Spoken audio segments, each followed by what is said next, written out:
আজকে আমি চলে এসেছি ডাব চিংড়ির রেসিপি নিয়ে।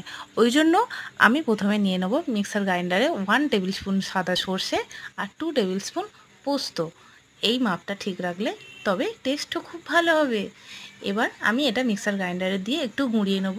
তার মধ্যে অ্যাড করব 5-6টা কাঁচা লঙ্কা, আপনাদের স্বাদ মতো ডাবের শাঁস, এবার একটু জল দিয়ে এরকম একটা ঘন ব্যাটার বানিয়ে নেব। এবারে আমি তোমাদেরকে একটু চিংড়িটা কাটা একটু দেখিয়ে দিই, কারণ চিংড়িটা যদি আমরা ওর নোংরাটা না ফেলি আমাদের এতে শরীর খারাপ হতে পারে।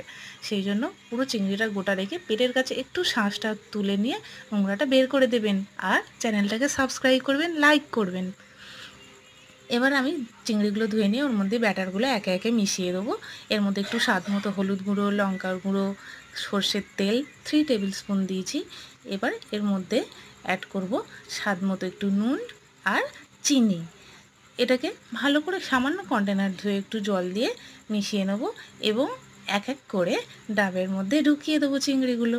এটা চাইলে আপনারা টিফিন বক্সে করেও গরম জলে ভাপাতে পারেন।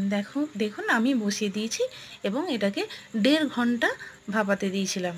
এবারে আমি এটাকে আপনাদের সামনে ঢেলে দেখাবো, একবার ট্রাই করবেন। টেস্ট নিয়ে কিন্তু কোনো তুলনাই হবে না, মুখে দিলেই মন একেবারে আহ্লাদে আটখানা। চিংড়ি মানেই তো কোনো কথাই হবে না।